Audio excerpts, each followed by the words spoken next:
All right, we are live. We are live streaming on the internet.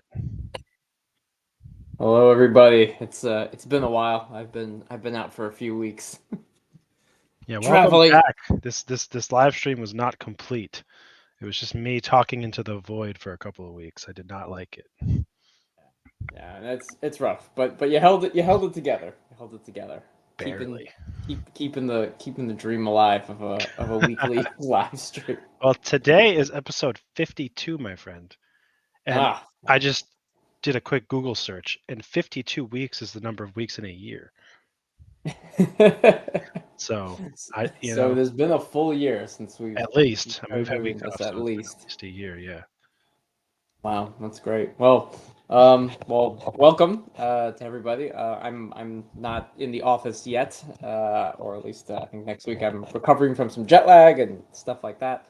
But welcome to another episode of Ask Us Anything About Electrochemistry. I'm Alex, and that's Neil. Um, I can't point to him, but there he is. He's there, There. and we work for Pine Research Instrumentation, and we get a lot of questions about electrochemistry, and we get them from just emails, phone conversations, webinars, YouTube comments, lots of questions, and sometimes those avenues are not always the best way to answer some of those questions. But we've created these live streams so that people can ask us just about anything about electrochemistry, and we can really dedicate some time to helping you understand certain concepts or how to perform certain calculations that might be a little bit difficult and usually require a little bit more time than just the 15 minutes after a webinar, or maybe I can't write out or type a comment in YouTube that would answer your question. So we have this live stream to do that. We usually run this for about 2 hours. You should type your questions into YouTube, or if you're watching this on X or Twitter, type your questions in there or message us, and we'll try to answer them as soon as possible. We have noticed that questions that are super basic uh, tend to require more of like a full-on webinar or even a course on electrochemistry to answer. But questions that are super specific, like what's the exact energy of a specific bond, are a little bit beyond the scope of what this live stream is about. Uh, Usually, we're able to help you the most when it comes to extrapolating or figuring out a concept that's a little bit complicated to understand and unraveling it, and helping you get towards something a little bit more specific.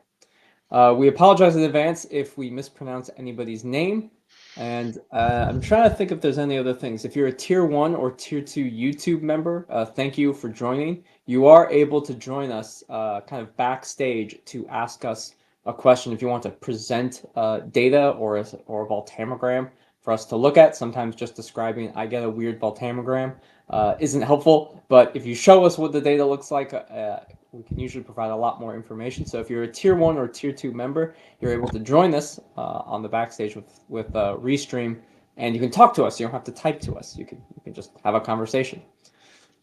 I think those are the main boilerplate things. If you are watching this webinar or this live stream after it's gone live, within a few days, we'll have timestamps in the description so that you can go to the question. I know we have a lot of people who like to watch these maybe after they're done, and if there's a specific question that we answer that's relevant to your research or what you do, or you're just curious about the answer, you can click on it and then find when that happened and then try to get that answer.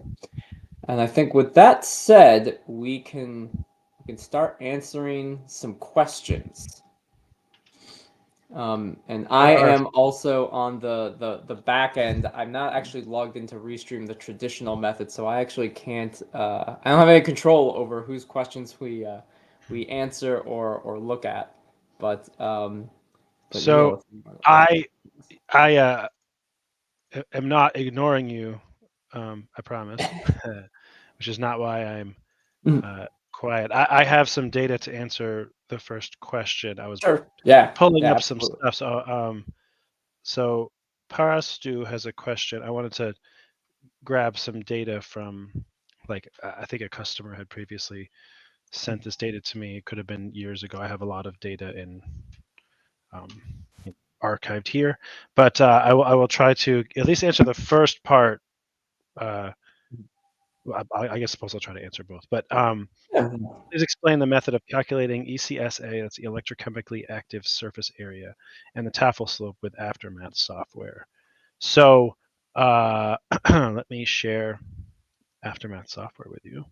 And this is probably a nice time to tell you that we have a new, which we have shown somewhat regularly, I suppose, on this live stream if you've joined us. This version of Aftermath, but this is officially released, or at least will be within 2 or 3 days or so. As we're calling it Aftermath Blue because it's blue, as you can see, and this will be a publicly released. It has not been for some time, although we have been using it internally. In any case, what you're seeing here is a version that you may have access to as well, if you would like to get our software in the very near future. So what I've got here is I had tracked down a platinum CV. This is sort of the most common way or system that people use to calculate electrochemically active surface area. And the main place that that's done is in this region here, which is the platinum hydrogen region, which is at the lowest frequencies. I'm all in the EIS mind. The lowest potential. So don't worry about perhaps this doesn't look exactly the best. I don't know whose data this was, to be honest. It's relatively representative of what the platinum CV looks like. Again, I'm not 100% sure. Normally you see about 3 peaks in this region. There's sort of 3, but the shape might vary, but the process will be about the same. So first, what I'm going to do is I'm going to select just maybe one CV. As you can see, this is a bunch of CVs this person did. It appears to be like, I don't even know, 200 CVs or something. There's 200 segments, so 100 CVs basically back and forth. I'm just going to kind of pick, let's see if I can pick like a couple of back-to-back traces. So somewhere in the middle, I don't particularly care where it is. I'm going to copy these, Control C. I just want to make a new plot where I have just one CV. That should do it. Okay. So to calculate the ECSA, what I really need is the area basically under this part of the curve. Okay. So what I'm going to do is I'm going to add an area tool, and I'm going to adjust the points to be what I need. So let's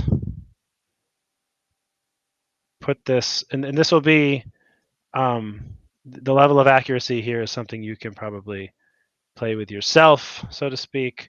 But that's what I'll do. Oh, sorry, apologies. What I really need is the current versus time curve. I apologize. That is the area that you want, but you see how the unit is watts. So actually, this brings up one good point to do. I need this in coulombs, right? And so if I know the scan rate, I could convert it, but I actually don't know what the scan rate was because this is someone else's data. So what I need is to bring up the current plot here. So what you'll see is this is the current data versus time. So what I'll do is I'll just pick one of these and do it here instead. So you can imagine this part right here is like the same as this region right here. I'm just looking at it on the current versus time plot because now when I take my area tool, it will be in the right units. So let's try this one more time. And so now I have coulombs.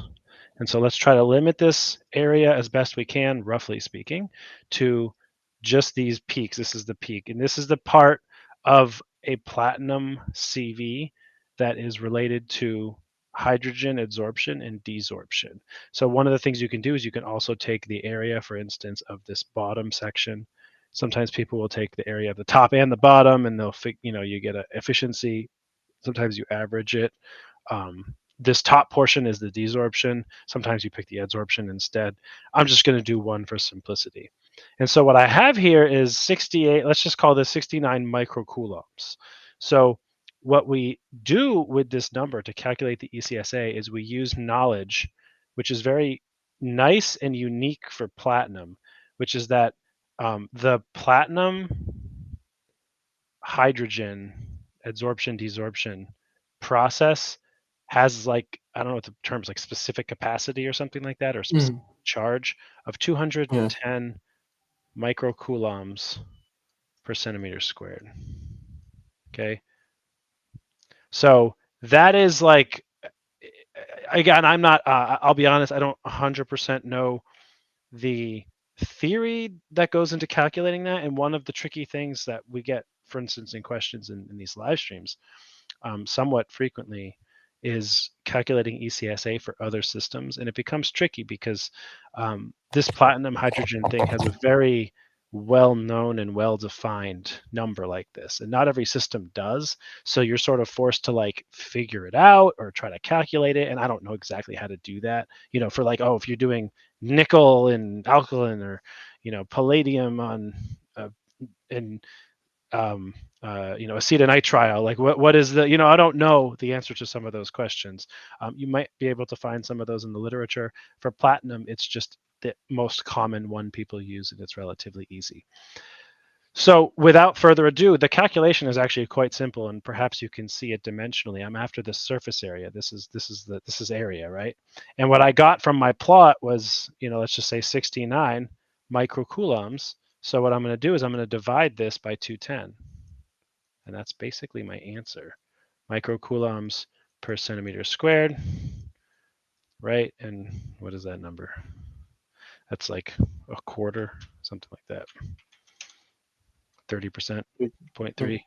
So 0.33, let's just say 0.33 centimeters squared. And so this, in this, perhaps random example I have, again, whether that number is accurate for something that you would expect to see or not, please don't take that as the case.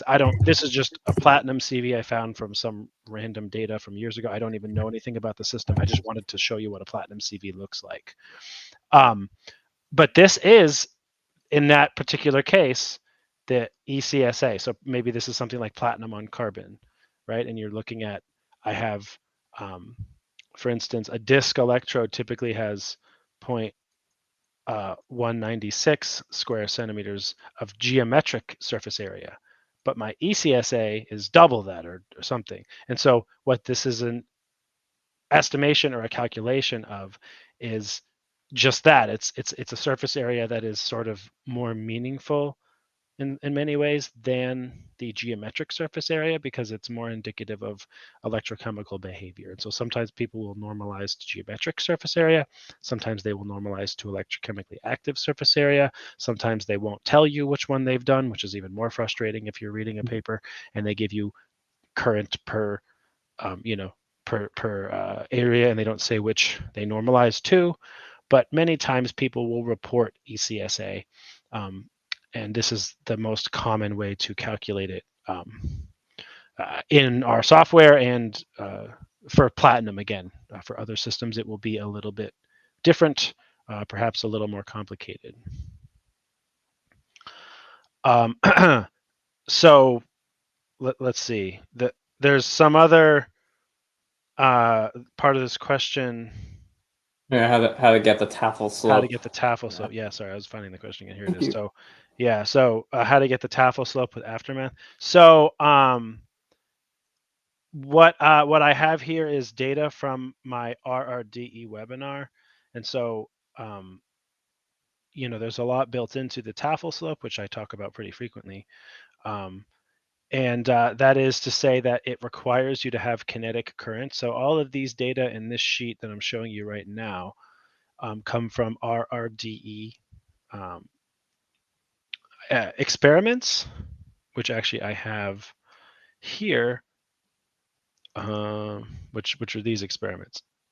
Okay, and so basically I took this these data, try to kind of zoom, these data here, right, at different rotation rates, and I deconvoluted it according to rotation rate to separate diffusion limited and kinetic currents. And then I plotted the logarithm of the kinetic current versus the potential. That's what makes a Tafel plot. It has to have only kinetic information. And so there's a number of ways to do this in Aftermath specifically. What I'm doing here is actually skipping some steps, to be honest. This is just importing a plot directly, and I'll show you how to get the slope. So if I make a new plot, I can just paste this data here. I'll just skip the units for now, but this is my Tafel plot, and to get the Tafel slope, I just add a baseline tool. So there's a baseline tool, and this right here is the Tafel slope, the Tafel plot, and then you can see the slope that I get is the Tafel slope. So this has units of millivolts per decade of current, basically, is what this is. And then as Alex has been gone for 3 weeks, and I'm just talking endlessly, but I'm going to answer this other question because this leads into this other question. Can you explain how to find the number of electrons from CV? Alex, you can probably chime in on one of the other methods, but I'll talk about this particular one. I wanted to bring up I have a slide that shows you. So from the Tafel plot and the Tafel slope, we have the ability to do that. Finding it theory, this one right here. So to find the number of electrons, we can use the Tafel slope, which I have the Tafel plot I just showed you. Effectively, the Tafel plot is this term right here. You can see the number of electrons is in the denominator. And so we can do a very more complicated calculation, which is to say I could plug in RT, alpha, F. These are just mostly constants, of course. But I can use the knowledge that 118, just call it 120, is the number for an irreversible one electron process, and 1 is in the denominator. So if this were 2 electrons, right, this would get cut in half and would be 60, basically. I mean, a little bit less, 118, but 60. So my point is that what I could do is to calculate the number of electrons is you're looking at your Tafel slope. And so, for instance, if this was where my Tafel slope was, this is 60 millivolts, that tells me it's 2 electrons transferred. If instead I was confident my Tafel slope would be taken over here, that's about 120, then that means that's 1 electron transferred. And then you can do some simple math, of course, that whatever 120 divided by, sometimes you get a thing where it's like, for instance, oxygen reduction reaction is a 4 electron transfer process. So ideally you would get 120 over 4, which is what, 30. So, but sometimes you get something like 40 or 45 or 50 for the Tafel slope. And what it is it's kind of a combination of a couple of processes. And so you get an aggregate sort of average amount of electrons transferred. And it's a bit tricky because it's like it has influence from a couple of different processes that are occurring simultaneously. It's not just one, which is somewhat violating of the assumption of the whole Tafel plot process in the first place. That's a bit of a separate gripe of mine, I suppose. But in any case, this is the exercise people are doing rather often with Tafel plots. Is basically you're looking at often what factor below 120 millivolts per decade is the Tafel slope, and that is indicative of how many electrons are transferred in that particular process. And now I'm going to shut up. Promise. I don't know if you wanted to talk about, what is it, Randall-Septic or something. It's another way to calculate a number of electrons from CV. There's other ways, There is I can share very kind of briefly. Let me find my thing, useful equations. So let me know if people I got you. see this. So hopefully people can see I have the Randall-Septic equation, and it's very long. And actually, it's a little bit hard to kind of read it in this form. At room temperature, it states that the peak current for the anodic or cathodic process that's occurring is equal to basically a bunch of constants. But it has an n to the 3/2 power. N is the number of electrons transferred. A is the surface area. C is the concentration. Nu is the scan rate raised to the 1/2 power, and D is the diffusion coefficient, also raised to the 1/2 power. And so, if you know, this also kind of brings up another interesting thing related to the electrochemically active surface area, which is this A is effectively the electrochemically active surface area. It's known very well for platinum and hydrogen, as Neil has said. But some people, if you know the concentration of your species very well, if you know how many electrons are transferred, and you know the diffusion coefficient of your species, you could use the Randall-Sebzich equation to determine the electrochemically active surface area by adding a redox analyte to your system. The thing that is difficult or important to understand is that the molecule that's undergoing the redox process may be a very big molecule. And if you have a surface like platinum or gold or whatever, your molecule may be much bigger than the surface of you may need like 4 or 10 platinum atoms where the redox reaction occurs for that molecule because your molecule is very big. So it doesn't give you a great representation of the actual surface area, but it is the electrochemically active surface area. It's what molecules are getting oxidized and reduced at the electrode surface. So that is one thing to note about it. I know that we did have a follow-up question from Paristo asking that we mostly try to run or try to perform CV measurements within a potential range where no peaks are present. Do you have any data examples that could be used for calculating the electrochemically active surface area? And so my comment is I have thought about, okay, can you use something like double layer capacitance as a way of calculating the surface area? I think there is. I think you do need to do some additional kind of extrapolation. So I think there's actually two things. Let me actually go back. One is your electrochemically active surface area, and maybe I don't know how true this statement is, but I do believe that the area should be somewhat independent of what molecule you use to probe it. So even if you're scanning your CV within a range where there's no redox reactions occurring, you can scan in an area where redox reactions are occurring and use that data to determine what the electrochemically active surface area is. That might be a strategy for you. But if you do want to if you do have voltammograms that look like this, and this is your voltage, this is your current, and you're getting these kind of box-shaped voltammograms that kind of bend a little bit, something like this, and then and maybe this is 0, for example. This is 0 current. The current associated with the electrical double layer is equal to the capacitance times dV dt, which is the scan rate.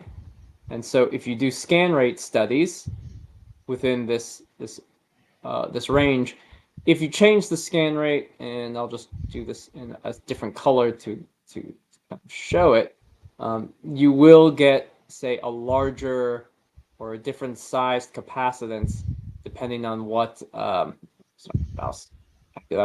depending on what size, depending on what your scan rate is. So you can do these kinds of studies.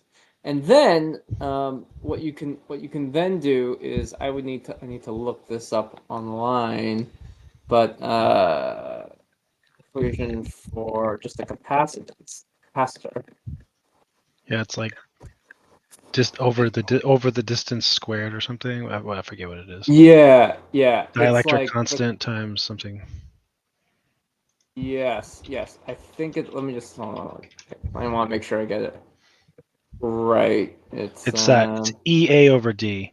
EA over D. Yeah, I mean epsilon, whatever, right? So Yes. I don't C know is if equal to epsilon area over the divided distance by between. the distance, and this is for Yeah, like a parallel plate capacitor. yeah, exactly. So the distance. So this is another way you can kind of get at A, but you'd need to like A is what you're looking for, the area. So you need to figure out what epsilon and D is. D more often than not is probably going to a few atoms, like angstroms or so in length. Like the electrical double layer is very small, and this may be something you have to Yeah, do a little bit of work it's at. probably a nanometer at biggest, right? Something like that. Yeah, Like, might be a nanometer. within a conductor, the double layer is about a nanometer, like Yeah, about a maximum. nanometer. In a semiconductor, it's tens to hundreds of nanometers, maybe ish. Yeah, There's a diffuse for region, but yeah, and so that's another way. But then you have to figure out what's your epsilon or your relative epsilon, which may be something you can look up depending on your solvent. You may actually be able to use like your relative space permittivity type of thing. yeah, yeah. I don't know I'm I don't not know how to too sure. calculate that. I don't know how to calculate that either. Yeah, the Actually, epsilon I think might be something that you look up. Um, but you might be able to play around with the numbers, and you can at least get an approximation. I would say, um, like use what Neil said about platinum and hydrogen. Like you can test it that way. Like that would actually be a great way to test it because there's a known literature value of 210 microcoulombs per centimeter squared. And then you can use a redox molecule where you know the diffusion coefficient to calculate an area that way. And then you can also use this capacitor method. And as long as you're getting areas that are on the same order of magnitude with the same electrode, that should build the confidence at knowing that, okay, this method works and it gives me a pretty accurate value for the area, the electrochemically active surface area of your species, of your electrode. mm. So hopefully that helps. But of course, let us know if you need further clarification. I think that's a good advice. And honestly, I'm not sure if there's any other even feasible. There might be, of course. I shouldn't say that necessarily, but I can't think of a single other feasible solution where you could get at any kind of accurate measurement of the area without anything Faradaic happening. You know what I mean? It's very Yeah, I it's a think it's very tricky. hard. It's a good question because that's a really tricky thing Yeah, to try to find. I like that question. yeah, it's a very good Um, question. and actually, this is sort of a tailing off of this, or sort of an extension of that question from Yeah. Pratush is, um, could you please explain a suitable method to calculate ECSA for a silver material modified glassy carbon? So I don't know. I can't. I don't know. And this was part of what I, Yeah. showed you. Um, uh, the platinum one, for instance, because the capacitance associated with the platinum hydrogen system is very well documented and very well known. That isn't to say that nobody has done the same with silver, but silver electrochemistry is frankly not as common, I suppose, or well known in some cases. I Silver don't. oxidizes as well. Yeah, exactly. And so you might, platinum is quite nice also for that reason, that platinum oxidizes. For instance, the right hand side of that plot that I showed previously is platinum oxidation, but then it reduces, and it's quite repeatable, inert, reproducible. Not every metal behaves that way, right? A lot of metals oxidize at least somewhat irreversibly, or things like that complicate the calculation of ECSA, for instance. If you have a process that is not easily repeatable or reproducible. And again, as I said, I don't actually know perfectly well what equation you would use to calculate. For instance, if you want yourself to say, well, I know the electrochemistry of my silver metal in this solution is such it's Ag plus something gets to AgO or AgOH or whatever it is, whatever your equation is, you might have to do a little digging, unfortunately, to find something. But what perhaps you could get to in the end is something analogous to what I showed you, is the best that I can tell you. Whether it's the silver or it's anything else, if you can find a way to, and I'd be interested to know if you do look into this a little bit. I could also look into it, but frankly, I'm on camera right now and I don't have the time to do a tremendous amount of research. Like, how exactly would you calculate specific capacitance? Like, there's probably some fun, like Gibbs energy, or is it an enthalpy? Like, what equation, what fundamental equation in tabulated data, for instance, would you need to look up to calculate a specific capacitance associated with some process? I don't know offhand exactly what would be done. But if you are able to come up with some number that is related to that, some amount of coulombs per square area, centimeter or something of that nature, then you could do the same thing that I just showed you from the CV data. Basically, from the current time plot, you can get the area under the curve, which gives you a charge, and you divide it by the specific charge and you get the ECSA. So that's the best that I can tell you for this specific system. Otherwise, you would have to do something similar to what Alex was talking about. Use the Randall-Sevchik equation if you have a peak and try to plug in numbers for everything else to get the area out. Maybe that works, maybe not. It's a bit tricky. Oh, sorry. The only other thing I'll say to that is another way that people get surface area is through physical techniques, not electrochemical. Oh, yeah. Say like BET analysis, Brunauer, Emmett, Teller. It's a process where you put a little bit of your material, if it's like a powder, in this little crucible, and it's an apparatus that sends nitrogen into it, which absorbs and then desorbs at certain temperatures, pressures, things like that, and it measures a specific area, like however many square centimeters per gram of material, something like that. And so you can get yourself it is sort of, it's geometric, strictly speaking, but people use that as a means to determine what the active, so to speak, area is as well, especially for materials that are like nanoparticles, because you have a huge amount of surface area when you have nanoparticles, because they're nanoparticles. So moving on, let's see, there's a bunch of questions. We'll try to get through this here. Anna, let's see, I think Anna was next. Let's see, a modified reference electrode connected in series with a capacitor and platinum wire is used to improve impedance spectra in the high frequency region. Can you explain how it physically works and how to choose a capacitor value? I think I can do that. You are talking about a shunt, and I have slides on this, actually, amazingly enough. Let me find them. So here it is. Reference electrode shunt. Okay. Let me do it this way. Show task. I can share. So this is from a webinar I had done, and also there's a video. Alex, I don't know if you want to put a video link on our. Oh yeah.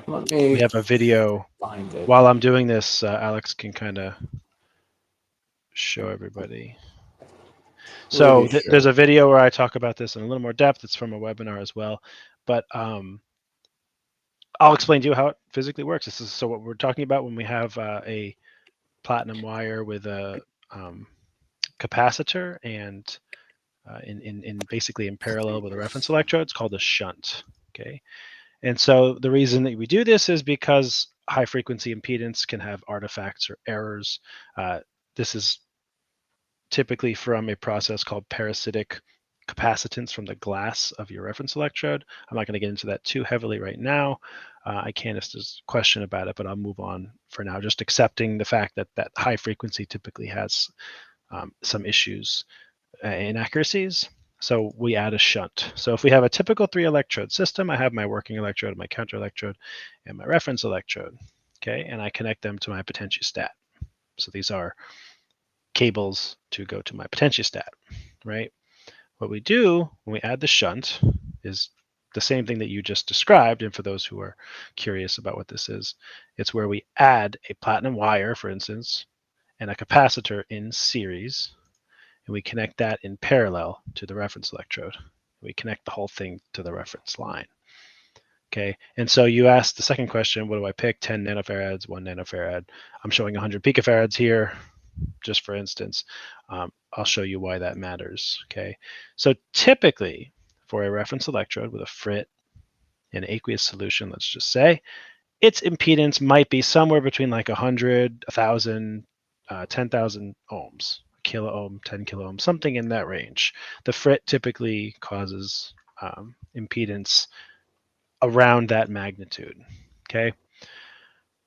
On the other hand, the platinum wire has no impedance. I mean, it has a couple of ohms or milliohms even. Okay, but basically the platinum wire has almost no resistance, whatever. These are all wires, so they have basically no resistance. So what we have is this capacitor. Now, the impedance of a capacitor is inversely related to its capacitance. Okay, so I can draw this afterwards to illustrate it, but basically the impedance of a capacitor is 1 over the frequency times the capacitance. Okay, so what that means is two things. One is that the smaller the capacitor, the bigger its impedance. Also, the bigger the frequency, the smaller its impedance. So there's inverse relationships everywhere with this capacitor. And this gets into what capacitor value you should pick, okay? So in this particular example, for a 100 picofarad capacitor, at 1 megahertz, it has an impedance of about 1.6 kilo ohms.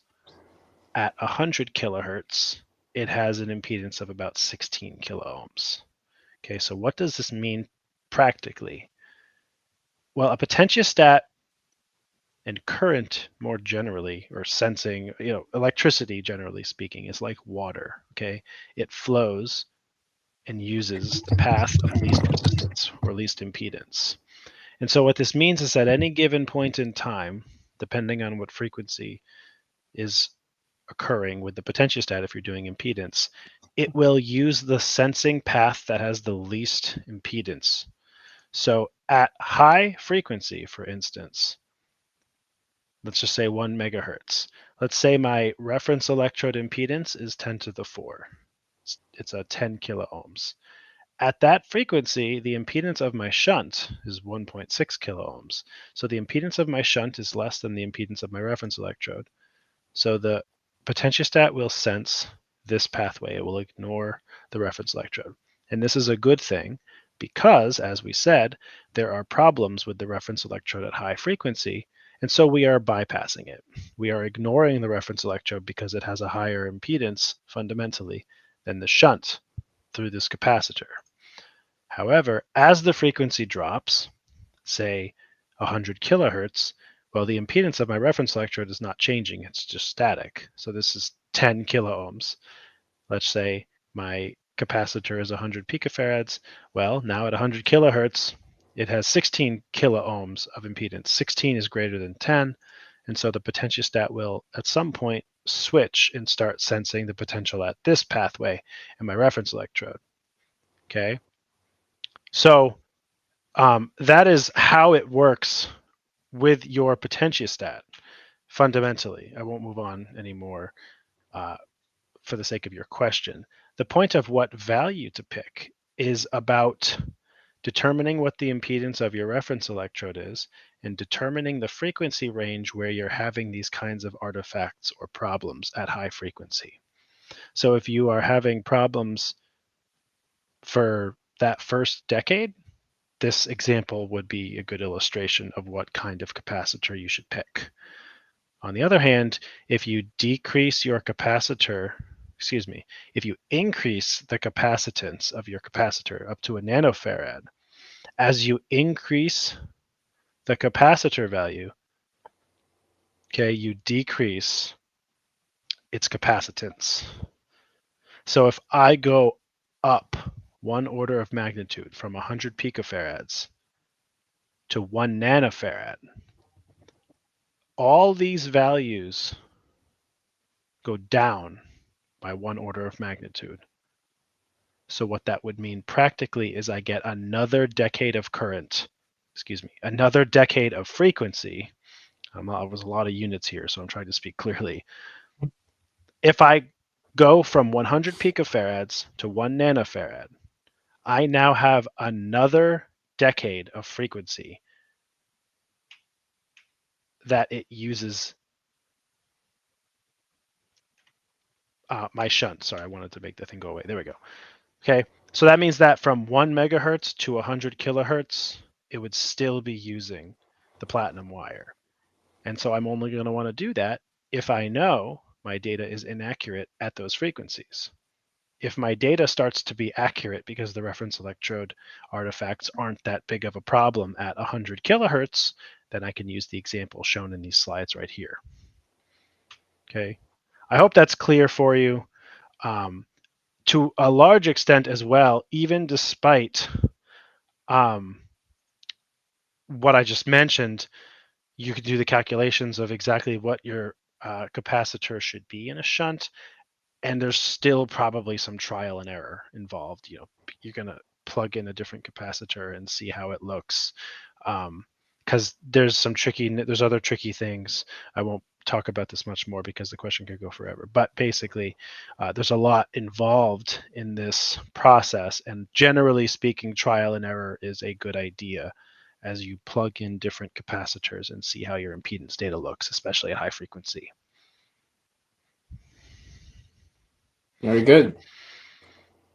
And that looks like just kind of going through the questions, and I did put the reference electrode shunt video up in the comment section on YouTube. We have a question from Reactive. Can you explain to me voltage drop from the open circuit voltage in a battery when discharging, and how does Ohm's law apply to it if I'm discharging into the grid? Discharging into the grid. So the drop in your voltage from a battery is something that's written about a lot in literature, actually. It's one of these things that isn't... There's whole papers on the voltage relaxation in batteries. It's a whole thing. It's pretty well understood, but while at the same time being written about so much, that indicates that it's not perfectly well understood. To the best of my understanding, the voltage in a battery dropping, for instance, when you release, so you're talking about OCB. So when you charge a battery, its voltage changes up or down depending if you're charging or discharging. And then when you release the battery to OCV, its voltage will relax somewhere. And that is usually considered to be something related to gradients in the electrolyte or other kinds of physical charge kind of relaxing on the surface of one or both of the anode or the cathode. But as you're charging and as you're discharging, you're creating gradients of basically lithium ions for a lithium ion battery. Could be different for a different battery, obviously. And so the relaxation or the drop that you get, like when you start discharging, that it will drop immediately, is from things like that, these gradients of charge, things like that. And you can calculate that resistance using Ohm's law. I think if you're discharging into the grid, frankly, I don't know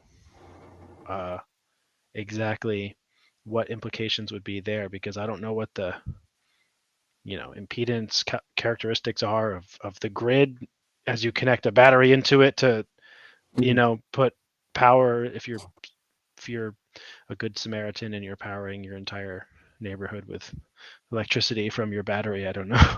I don't know what complications are related to that, to be honest. But um, the you know, batteries are usually two electrode systems, and so they don't suffer from this kind of reference electrode shunt thing that I just talked about, where you have reference electrode uncompensated resistance like in an aqueous system, but there's still an IR drop um, related to gradients or diffusional relaxation processes going on internally, and that's why you see that kind of a bit of changes in the voltage as you charge or discharge. Nice. Moving on. This one from Espen, could you explain the Tafel, what Tafel slope tell us about the kinetics of a reaction? What exactly can you use them for? Could you give an example? And what physical information does the Debye length convey? I know you just had some slides on Tafel analysis and Tafel slope. Yes, I had this one up. If you want to talk over it, I'll put it up. Yeah, sure. I mean, I can talk a little bit about it. I think your description has generally been very good. That the Tafel slope itself, really, what Neil has looked at there, the RT over alpha NF log E, that really tells you information about the number of electrons transferred, assuming that R and T, R should be the same, T is just the temperature. Alpha is the transfer coefficient associated with electron transfer of your redox reaction. So it's usually 0.5, and changes in alpha have to do with the kind of the symmetry between the reactant and the product side of your reaction. So that's kind of the kinetic information that you could extrapolate potentially from the Tafel slope. N is the number of electrons transferred, but that's the information that you usually get from just the Tafel slope itself. So that's the kinetic information from Tafel slope. The entire Tafel analysis uses things like the kinetic current and the overpotential, and so you can learn a little bit more. Tafel analysis does give you not just the Tafel slope, but the full analysis does give you information about the kinetic current, and usually the kinetic current at the standard redox potential is the current can be used to determine the heterogeneous rate constant. So so those are really like, that's the kinetic information that you're usually able to get from Tafel analysis.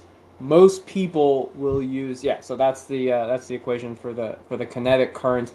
If you and it's not described exactly in that expression, but that current is associated with a specific potential, and if that potential is the standard redox potential, then you can get the exchange current density for it's the exchange current for that potential gives you the heterogeneous rate constant for the standard redox potential. Of course, in electrochemistry, if you change the voltage, you're going to change the rate, ideally, of your reaction, so you can get rate constants for different voltages from this type of analysis. So that's basically how Tafel analysis. Those are the things you can get from Tafel analysis when it comes to getting kinetic information. A lot of people will use things. Most of the time, I find Tafel analysis from a usefulness standpoint. A lot of people just use it for ORR reactions because they're trying to determine whether their catalyst is giving them the 2-electron reduction to peroxide or the 4-electron reduction to water. And if you're trying to get that n value will either be a 2 or a 4, and that'll give you a very different factor of 2 difference in the slope. So the Tafel slope then gives you kind of number of electrons transferred when you're doing an ORR experiment. So that's like an example of where it's used. Or like I said before, sometimes people will get like 3.5, which means it's like 75% the 4 electron and like 25% the 2. So they use that as an estimate to say like what percentage of the ORR is proceeding through the good pathway, something like that. Yeah. And when you do that, you would also want to use a rotating ring disc electrode to use some of the ring current to kind of, and the collection efficiency to support that kind of analysis. If you're getting a lot of disc current associated with oxygen reduction, but only a little bit of ring current, then you can start to use those percentages and say, oh, a fraction of the current is going towards peroxide generation. But so that's, I think, the general example for Tafel analysis. I don't know enough about Debye length. It's a topic that comes up somewhat often in electrochemistry, but it's something I would need to dive a little bit more into the textbook to really. To the best of my knowledge, the Debye length in an electrochemistry framework or perspective is like the double layer, basically, because it's the length of the something like the length of the effectiveness of the field, something like that. And so I think I think to the best of my understanding, for example, we said previously like the thickness or of the double layer is about a nanometer or like an angstrom. It's in that 10 to the minus 9, 10 to the minus 10 meter. I think that is used somewhat synonymously with Debye length because the electric field dissipates quickly as you move away, which is why electrochemistry is a very heavy surface science, right? As we talk about, and that's because the electric field doesn't persist forever away from the electrode surface, and so everything happens there. With a semiconductor, for instance, you have a more diffuse region that persists a little bigger, and so your whether this is the correct use of the term Debye length, I don't 100% know, but the field impact is a little bigger or great, maybe 10 nanometers or something. It's a little bit longer. But again, that's to the best of my understanding is that Debye length is used in that manner with respect to electrochemistry. It's basically the field, the electric field thickness or length of how long it remains effective. Something like that. Is that right? Well, okay. So Wikipedia. This is the Wikipedia definition. Is that the Debye length is a measure of a charge carrier's net electrostatic effect in solution and how far its electrostatic effect persists. So that's and with each Debye length, the charges are increasingly electrically screened, and the electric potential decreases in magnitude by 1 over E. That's like the short description. That there is I'm trying to remember where I saw it. But yeah, there's a figure in Barden-Faulkner that describes it. I just forgot what chapter it is. Oh, right. It shows the field strength as it goes down precipitously as you decrease.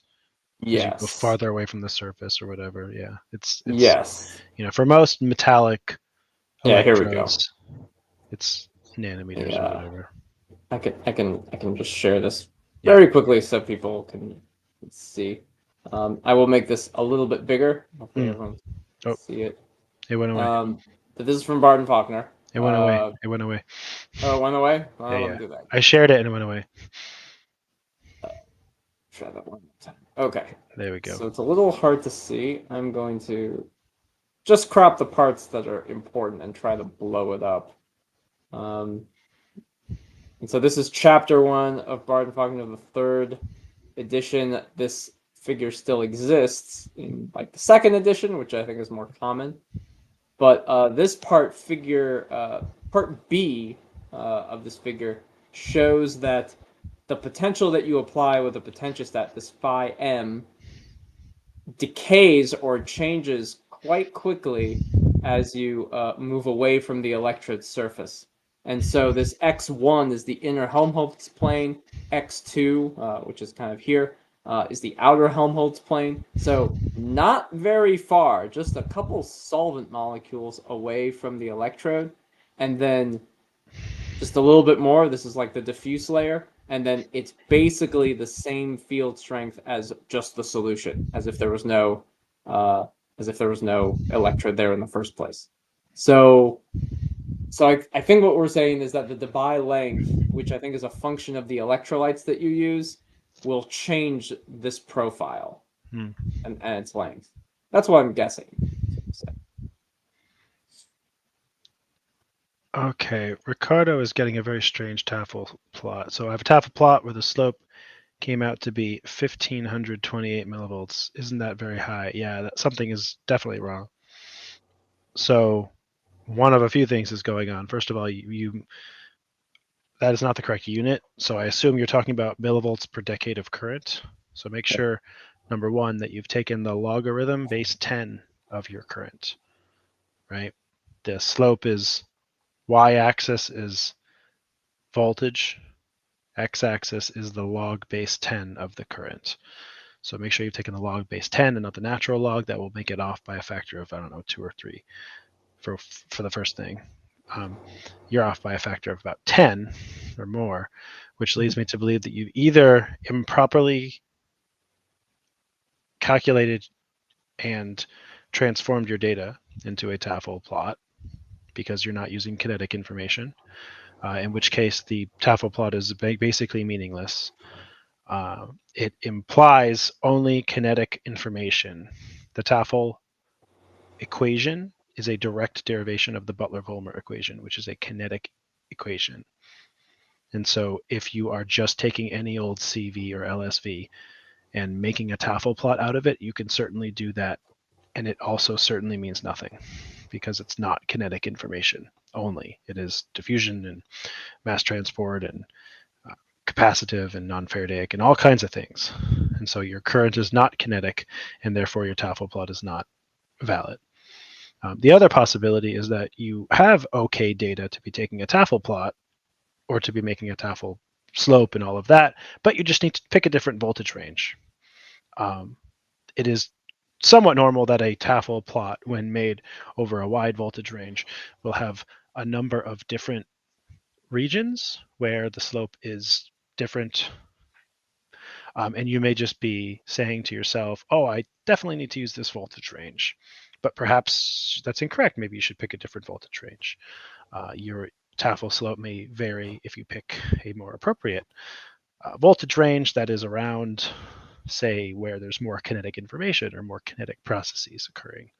So check those things, and you certainly should double check all of those things are accurate, right? Because there's no real meaning to a Tafel slope that comes out as a volt per decade of current.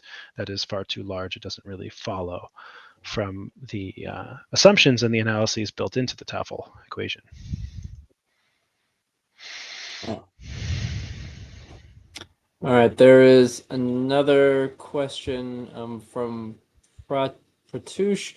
I am designing a screen-printed electrode using thermal deposition for radical sensing. Can silver metal be used for the working and counter electrode? Also, silver chloride paste for the reference electrode. Sure, why not? Yeah, it's a bit of a symmetric system, but I guess. Yeah, I would just be careful that silver will oxidize. So if you are doing, say, a reduction on the working electrode, you will have an oxidation on the counter electrode. So silver will probably oxidize. That may be okay depending on exactly how much current you're sensing radicals. So maybe it's maybe you won't be getting a lot of current. And yeah, I agree with Neil. Like you can definitely use that. Silver chloride paste is fine. The potential will probably drift a bit, depending on what's in your system that you're looking at. Um, but those are the things to just kind of worry about. There's a lot of silver electrochemistry, but they usually involve reduction reactions, and it's typically not the case that you'd also have silver as the counter electrode. You might use another kind of material that's a little more stable, sort of say. But yeah, no, I mean, there's other than that, there's no other real reasons why you can't do that. Um, so just looking forward, the next question. To prepare catalyst ink and deposit it onto a glossy carbon electrode, how much of the powder material should we consider? I mean, what should be the concentration of the ink to achieve good data? I'm working on OER. I don't have any experience with this. I do think there's probably a lot of people who've done this type of stuff in the literature, Yeah. and I would try to replicate their results as much as possible to give you a good like ballpark estimate of how much material. I think it's usually done as like a weight percentage, So which is yeah, drop casted on your electrode. yeah. So I can speak this a little. I did this when I was in graduate school. So as a ballpark number, if you're preparing your ink, let's say you have powder material in water or alcohol or something, you're looking at maybe something in the range of zero point 0.1 to 1 milligram per milliliter. That's about right. Maybe half a milligram per milliliter. It kind of depends on the material you're working with because some materials disperse really nicely, some don't. Some materials are more hydrophobic, some are more hydrophilic, right? Oddly enough, like carbon, for instance, like carbon powder, if you're working with like Vulcan carbon, carbon is hydrophobic, but for whatever reason, it like disperses really well in water. I kind of don't understand how. It feels like it shouldn't because it's hydrophobic, sort of fundamentally speaking. But when you have this black carbon powder, it gets all over the place and it stains stuff. But when you put it in water, it like gets jet black and it seems to mix up pretty well, pretty nicely. If you're working with like different transition metal oxides that are nano sized, or at least in that range, they don't often disperse very easily. And so as you might want to add more. Now this is a problem because you need to know your loading, and unless the powder is evenly dispersed in your ink, you have an unknown amount of loading.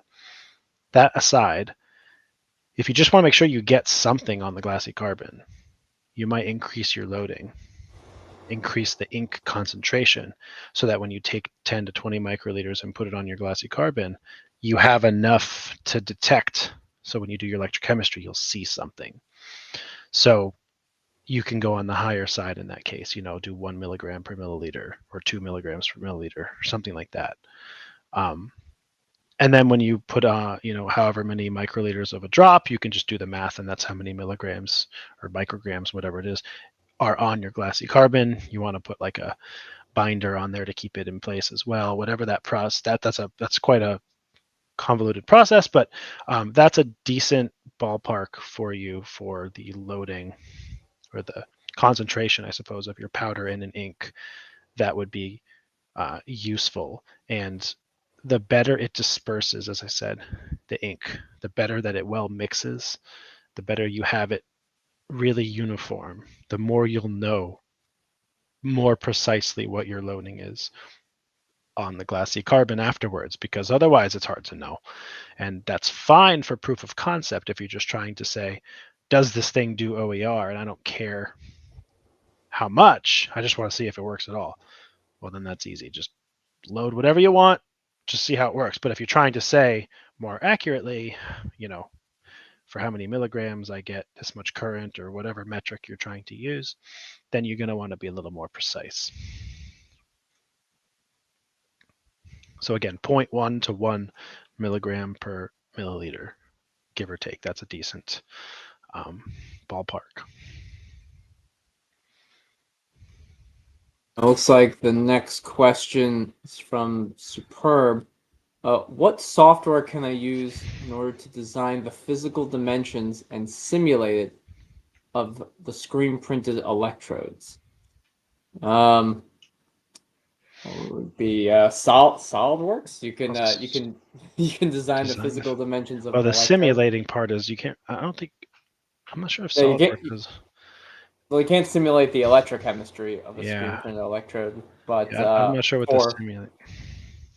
but you can use any design software Like to ComSol or something. design, yeah, console I to guess. design screen printed electrodes, like the dimensions of it.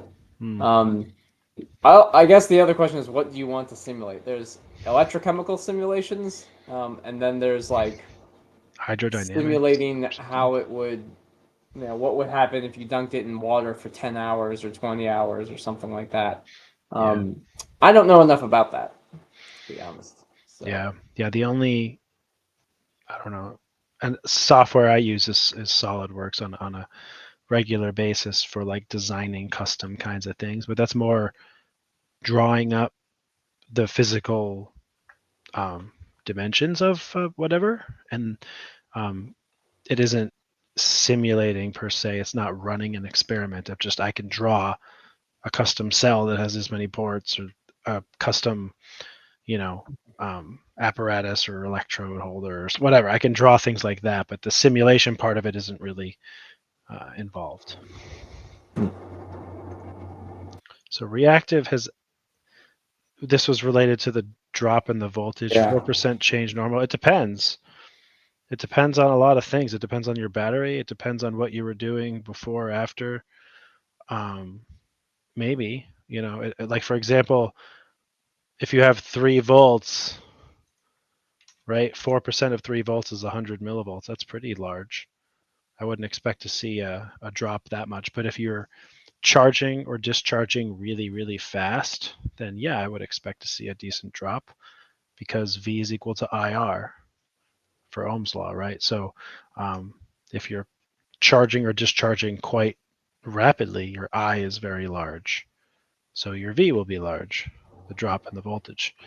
So, 100 millivolts represents like if you have 1 ohm of resistance in your battery and you apply 100 milliamps, you'll have 100 millivolts of drop. So, yeah. And if that's 4% of 3, so like that number is not totally out of the realm of possibility. It just depends on the circumstances of your experiment and your battery for sure. And in general too, it's like seeing the experiment would help me kind of gauge a little bit better as well. For instance, pull up a thing here. If sorry, I'm sharing my screen. Just a second. There it is. So, like for instance, if you have a battery, there are 2 ways to think about this. One is, you're charging it up, and then you release the open circuit, and it decays and kind of levels out. You have this kind of drop in voltage right here, right? That's like your voltage drop.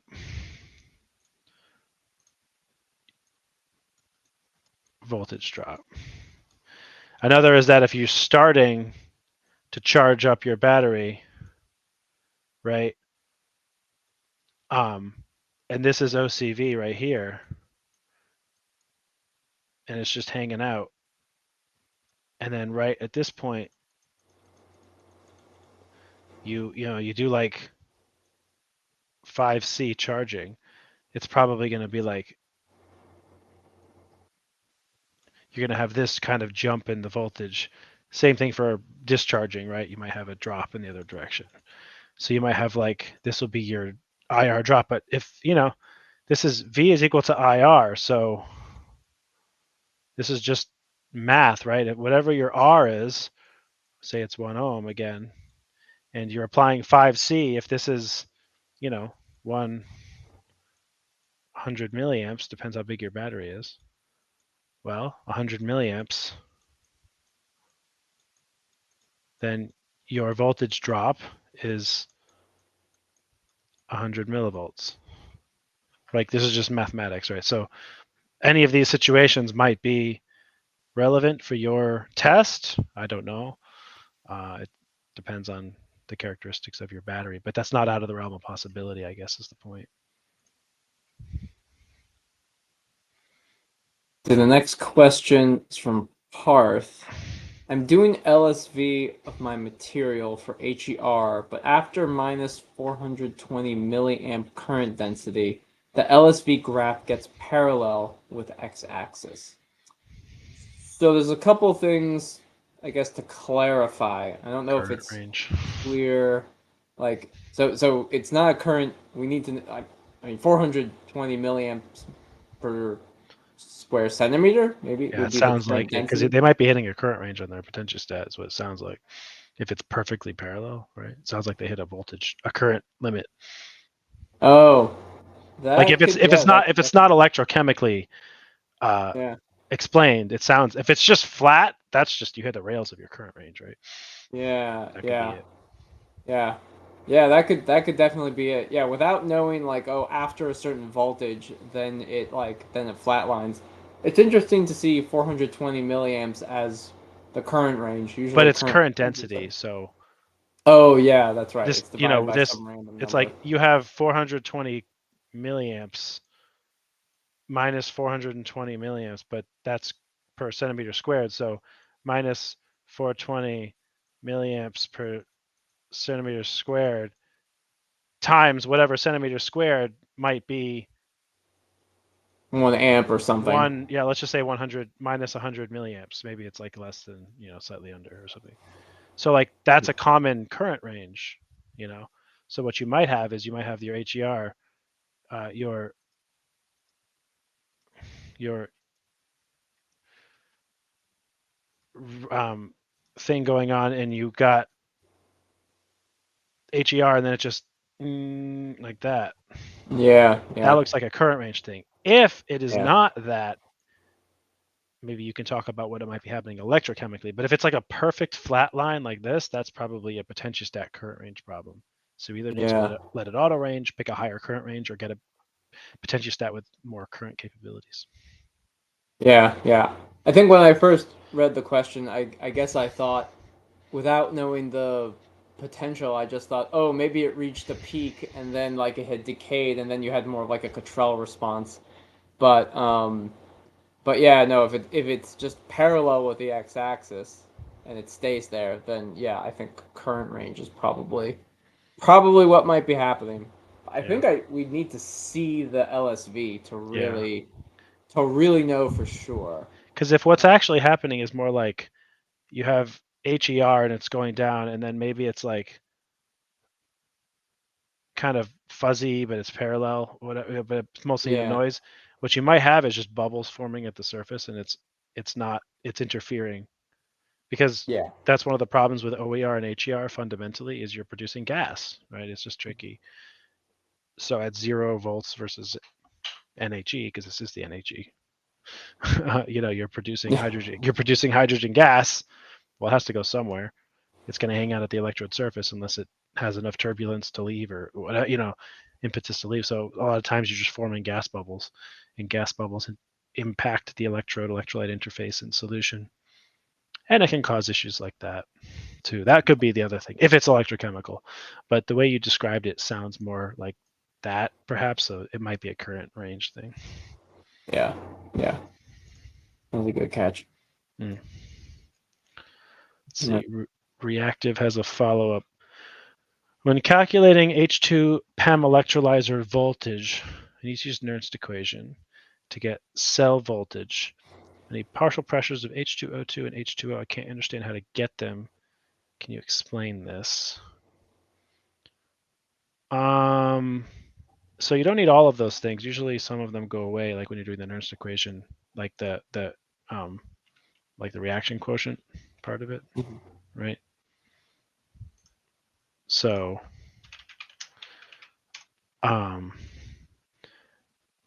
the H2 PEM electrolyzer. I also have a slide on that. Hang on, I think I have it open. Where is it? It's in here somewhere. So here's the PEM electrolyzer. You can probably talk about the Nernst equation because it's your favorite. It is my favorite equation. So here's the electrolyzer. It I'm not going to show the animation. I'll just show the equations. Oh, yeah. But so this is like a PEM electrolyzer. These are the equations. So the anode equation is this one, which is the opposite of the oxygen reduction reaction. It's the oxygen evolution reaction, actually. And then the cathode reaction is here. So when you're calculating... I guess my question, which is something that I don't know, which is what he's asking, is that it sounds like he's pushing gas through, because he's asking about he's pushing gases through, and he's talking about partial pressures. Do you push it through a solution? I'm assuming, right? No, like it's gas. It's just gas. Yeah, it's humidified streams usually. The humidified stream. So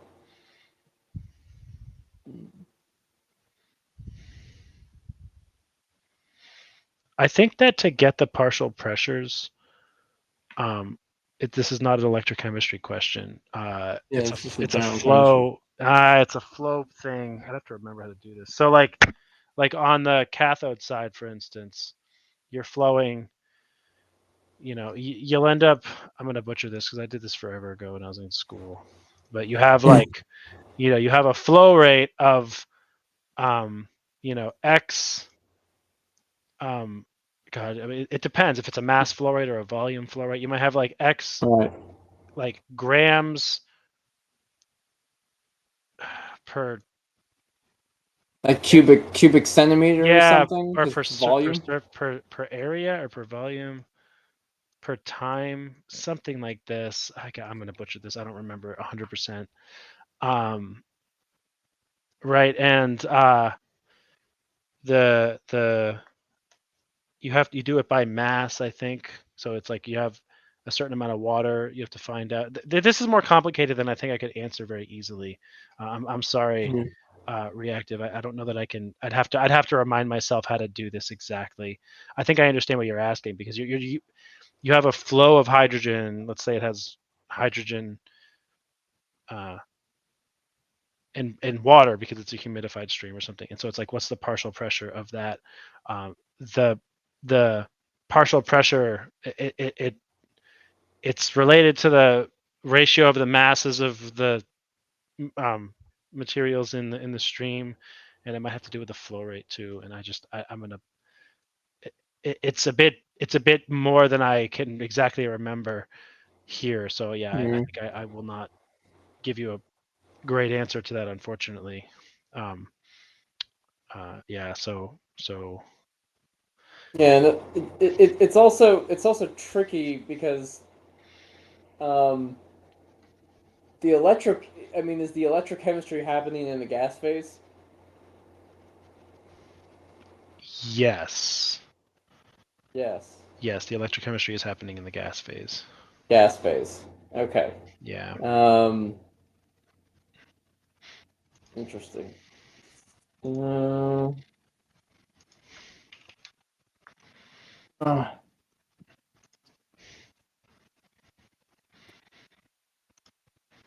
I'm trying to think, because like you can set up like your reaction, like products minus reactants for, I guess, the final reaction. But then at the end of the day, you'll only have a few things. Like, yeah, you will need to determine what the partial pressures are if you want to get the ratio. The thing that's interesting is, though, with a proton exchange membrane, I imagine it's a lot easier to determine what the cell voltage is and then back calculate what the partial pressures are. It might be, but also, I guess it's like you're trying to calculate it. Why don't you just measure it? I mean, if you just measure the voltage between the anode and the cathode, usually you're just measuring it directly, because it's like the theoretical is 1.23 or minus 1.23, I guess, if it's an electrolyzer. But like, like with a fuel cell, it's backwards, and so it's cathode minus anode, and so this is 0 volts, and this one is 1.23 volts. Like, those are the voltages of these, which is why cathode minus anode gives you minus 1.23 for an electrolyzer, and for a fuel cell, it's the opposite. It's 1.23 minus 0, basically. So the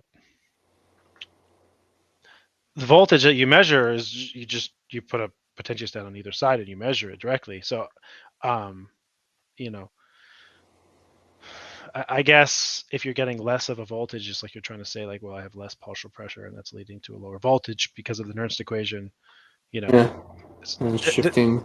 Yeah, so Alex is probably right to a certain degree. You can determine if you get a different voltage than 1.23, for instance, which is common. You always get slightly less than ideal. You can maybe back out the reaction quotient of the Nernst equation. I don't know if I have it in here, but anyway, and figure out what that partial pressure is. But I'm not going to talk anymore about that because I don't remember the 100%. Yeah. The way to calculate partial pressures through flow and things like that, it's taken me way back to undergrad, and I'm 100 years old and I don't remember it. Yeah, I usually the partial pressure, it was all in like one contained thing. It was never like a flow per se. It was just like, it gets a little more static pressure. It gets a little more complicated when there's flow, but it sometimes use the ideal gas law, things like that. Partial pressure is a whole thing. P1 V1 is P2 V2, stuff like that. So it's the total pressure times the volume fraction of the gas. Yeah. Anyway, and you would, if it's a volume fraction, you could use volume flow rates instead, and so you could do it that way. And again, I don't know. I don't remember it well enough to draw the equations for you right now. Yeah, Reactive just made a comment. He's saying that I'm making a mathematical model that works with time and changing pressure. I don't know what to do. My electrolyzer is currently made up of Faraday's electrolysis law. Could you give me another formula to put in to make the model better?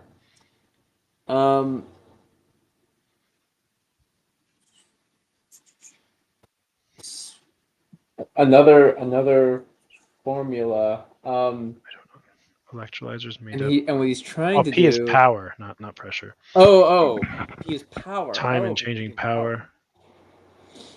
Well, power is voltage times current, right? So he's trying to get the current.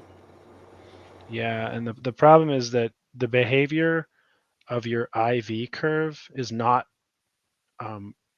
easily solvable with like one equation.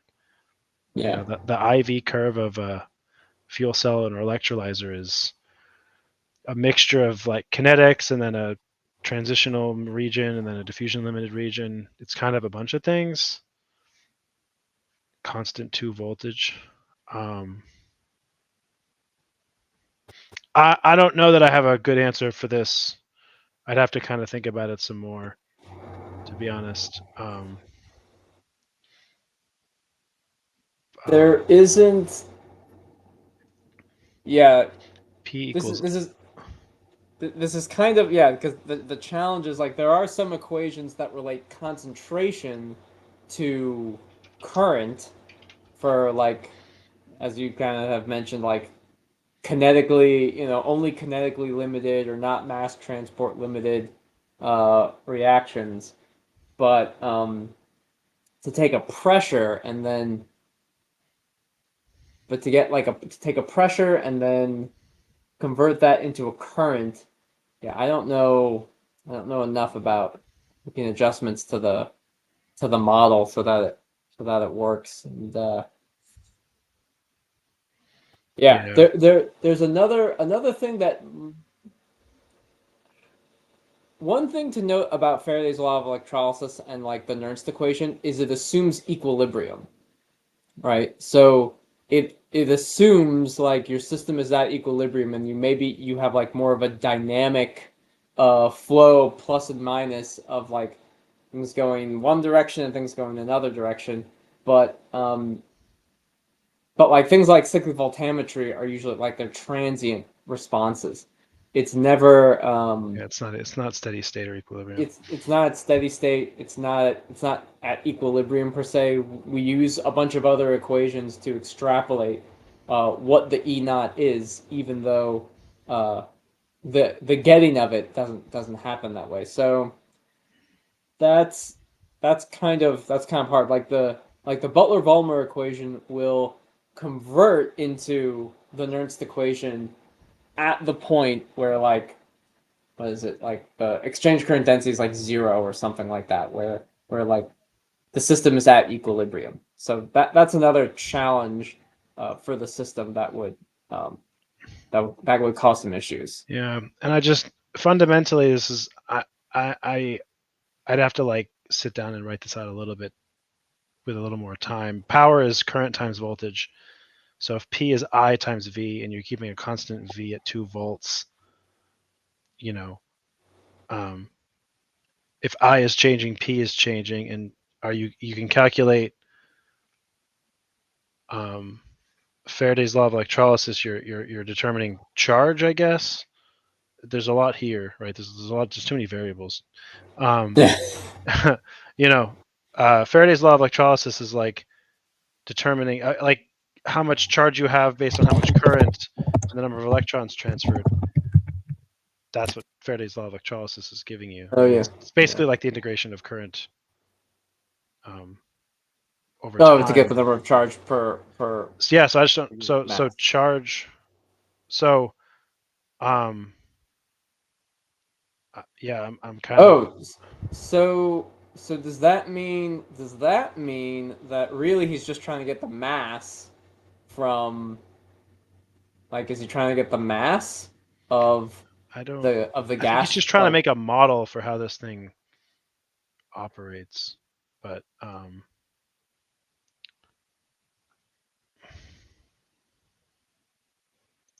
yeah yeah. So you can use so I don't know if you have the pressure of your gas and then you use PV equals nRT and then you solved for N, that would be the number of moles of whatever your thing is, and then you use Faraday's law of electrolysis to convert that into uh, current and charge, then then add some per unit time stuff. Yeah, there's a bunch of things if you really, and then once you get your current, then you multiply it by your static 2 volts, and then you have the power of your electrolyzer. there's a lot here. And then you can put some like efficiency factor into the whole thing because chances are not 100% of the gas, the partial pressure of the gas, is going to be converted directly into energy. So or undergo the reaction. So but yeah, it does sound a little bit like this is for like some kind of an assignment because you want to get a better grade. Mm-hmm. Uh, yes, I get H2 moles to get to tank. Okay. So, Yeah, uh,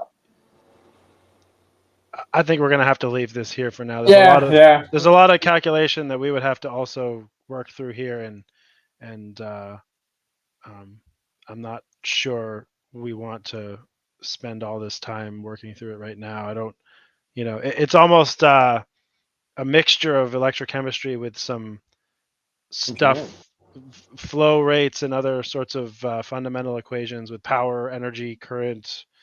It's a little more.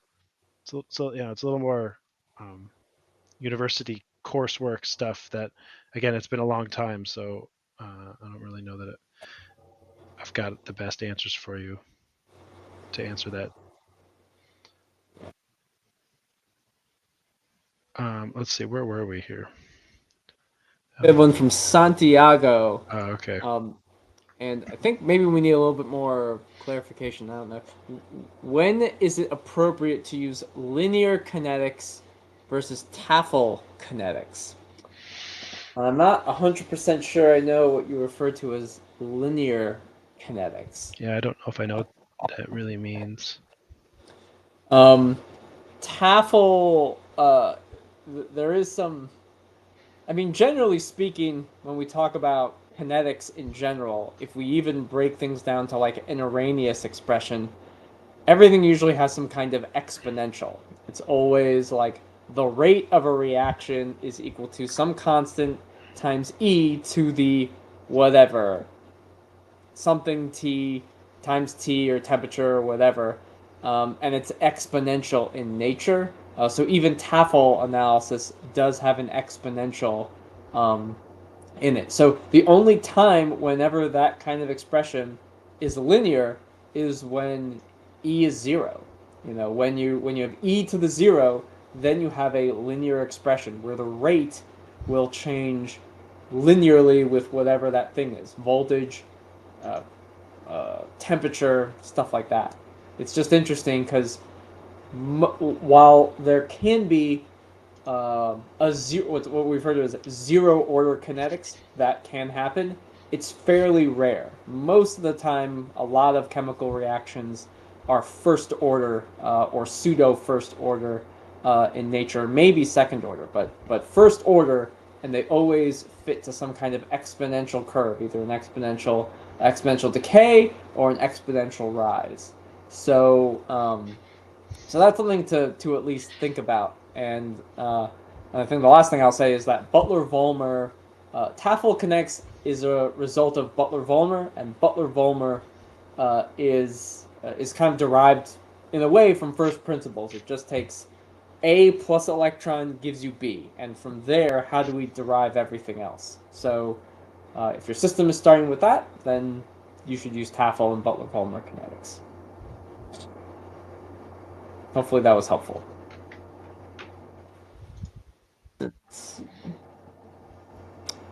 I think Magnetti. I think Magnetti is the next question. Usually, carbon materials don't show a semicircle region in the higher frequency region on EIS data. What is the reason for that? So why would you expect to see a semicircle? Is my follow-up question. If there's no semicircle, it means there's no interface or Faradaic charge transfer process occurring. Yeah. So why would you expect to see one?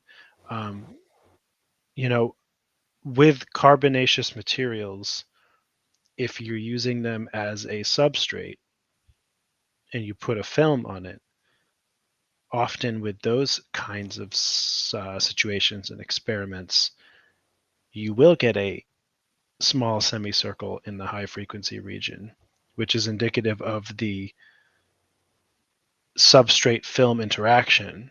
But carbon materials by themselves might not, because if you just have a carbon material in a solution, um, you might have a semicircle if it is catalyzing some process, for instance, in the mid to low frequency range or something like that. But at high frequency, semicircles usually are indicative of some kind of a substrate or film um, kind of interaction, some kind of you know lamination of materials, and the time constant for those is usually much higher because sometimes it's a solid interface.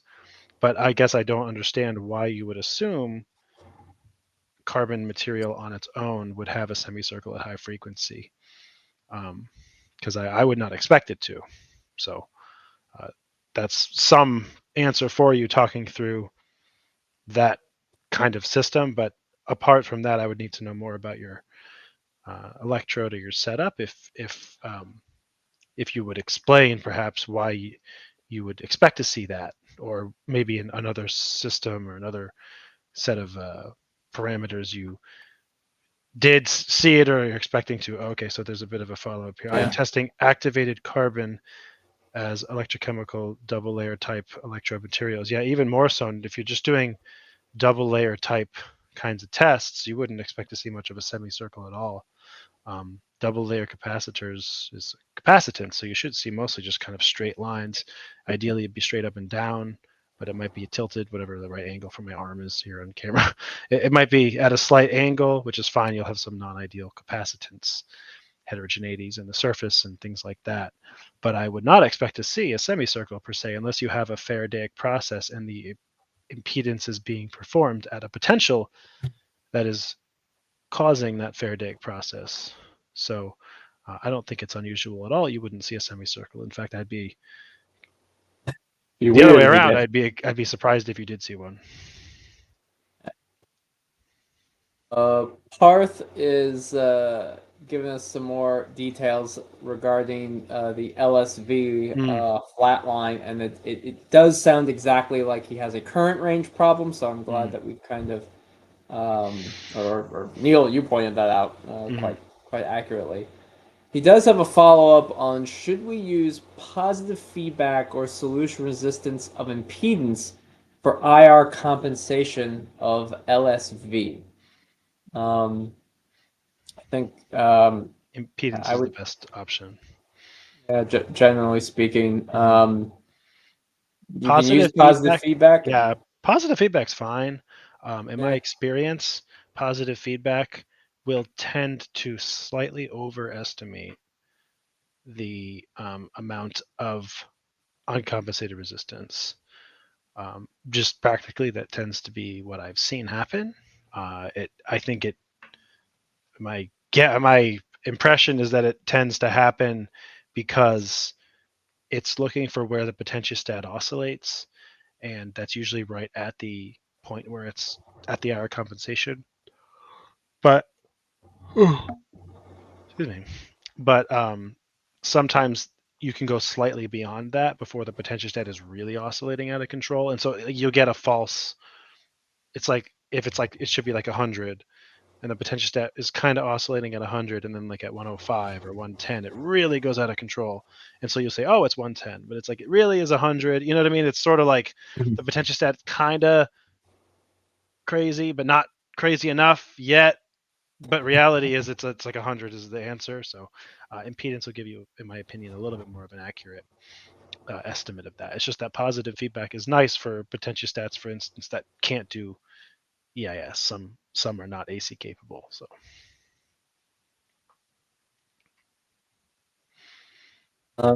let's see, just kind of moving up. I think you answered this already. It says Paristo says to prepare catalyst ink and deposit it onto glossy carbon electrode. How much powder material should we consider? yeah, I think this is a repeat. It looks like a repeat. It's a repeat of the question. Okay. Yeah, we'll just skip over that. I've already explained that. It looks like Satish has a question. Satish. Can you please explain difference between kinetics and thermodynamic issues in cell with some examples?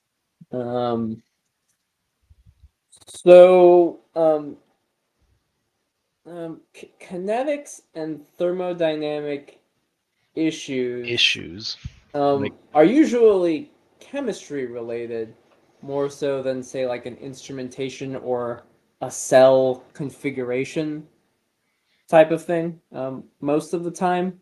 But like so for example, like thermodynamics refers to at what potential does the reaction occur.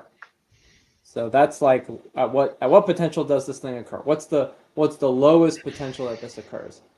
But kinetics might be, well, if I actually did the same reaction on 3 different electrode materials and the potential shifted, then it's like, oh, that's actually a kinetic issue. Like thermodynamically, it requires this very low voltage for this reaction to occur, but it seems like I have an overpotential and I need more voltage to overcome a kinetic barrier for this reaction to occur if I'm using a different electrode material. So that would be an example. Like that was something I experienced in graduate school where I had a chemical system, I wanted to test it. It gave me one result on platinum, and it gave me very different results on like copper and glassy carbon and silver and gold and stuff like that. And that was the difference between like, oh, there's a kinetic issue associated with this reaction versus a thermodynamic one. So that's like a very simple answer. I think that you can go into many different levels when talking about this. You can talk about getting different current values for the same size electrode, but different materials. Like, oh, I'm getting less current, so I'm kinetically limited in some case. So those are a few kind of examples, I would say, about kinetics versus thermodynamics in electrochemistry. In short. It's very good. Devyani wants to know about controlled potential electrolysis. Well, you have come to the right place, my friend.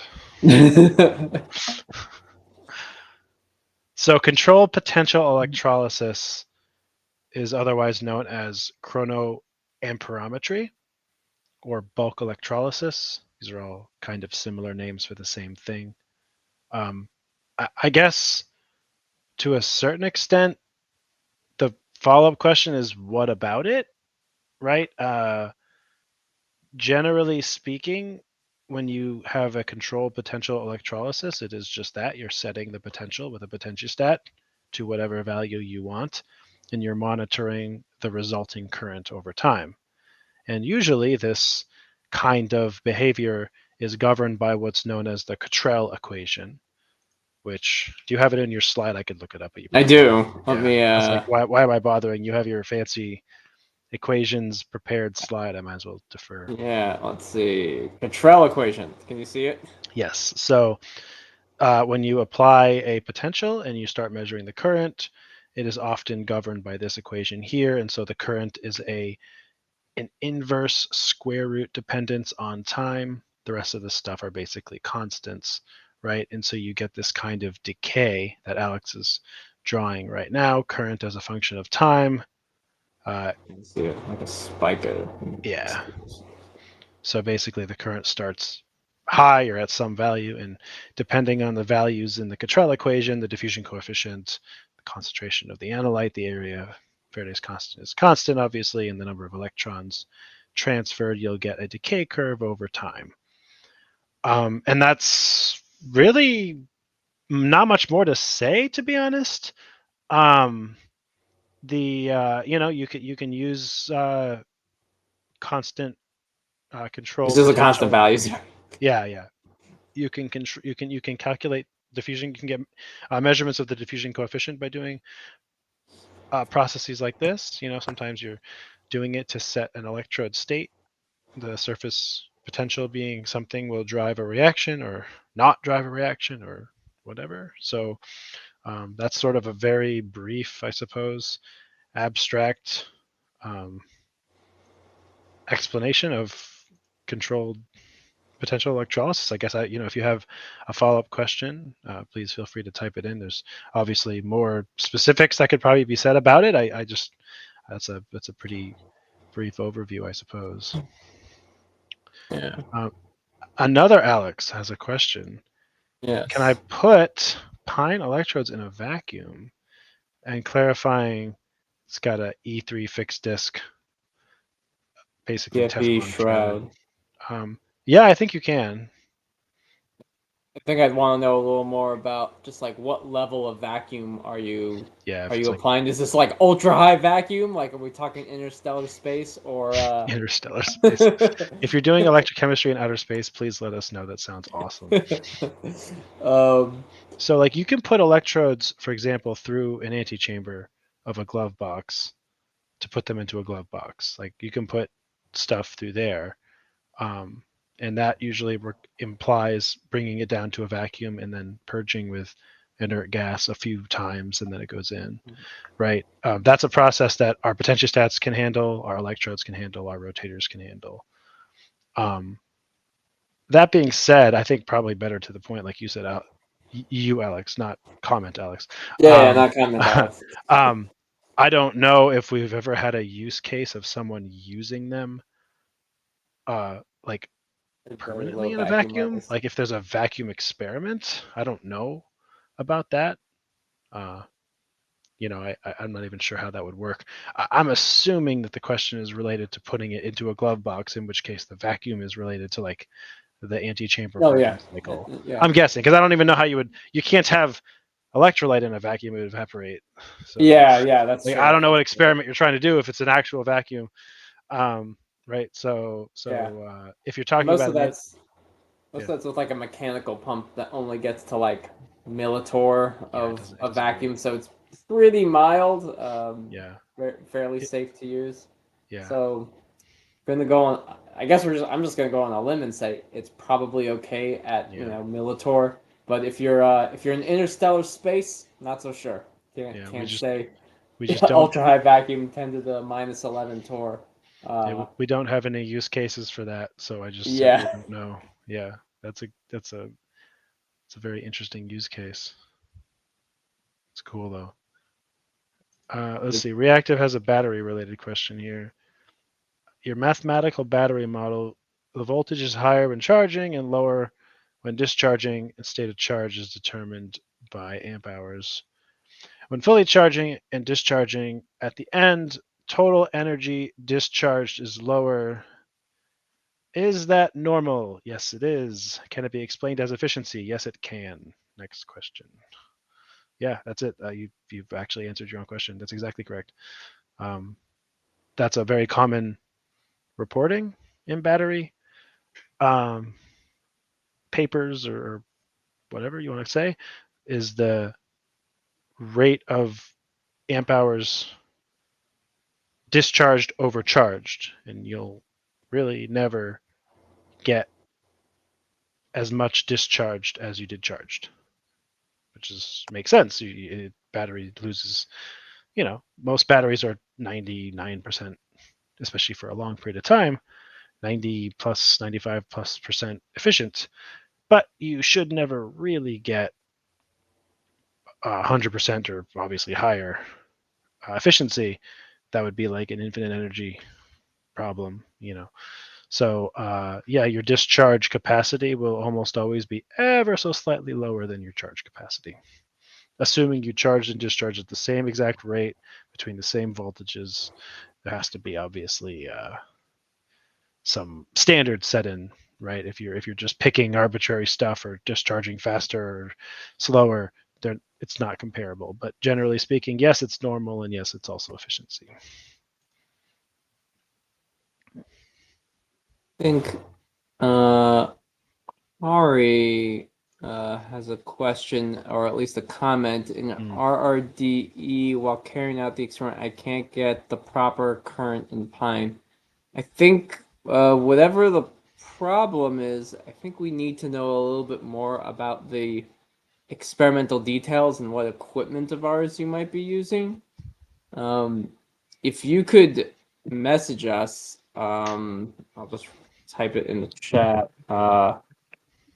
Pinewire at pineresearch.com is where you can email us like the specifics of what problem you're having with the equipment, and that way we can probably take a closer look at it as to why you're not getting a proper current or something like that. So we can tease that out. Sometimes it's not even the electrode. Sometimes it's a potentiostat or a cell issue, or a setup or something like that. But reach out to us at that email, because we would need to see some data and some pictures of your setup.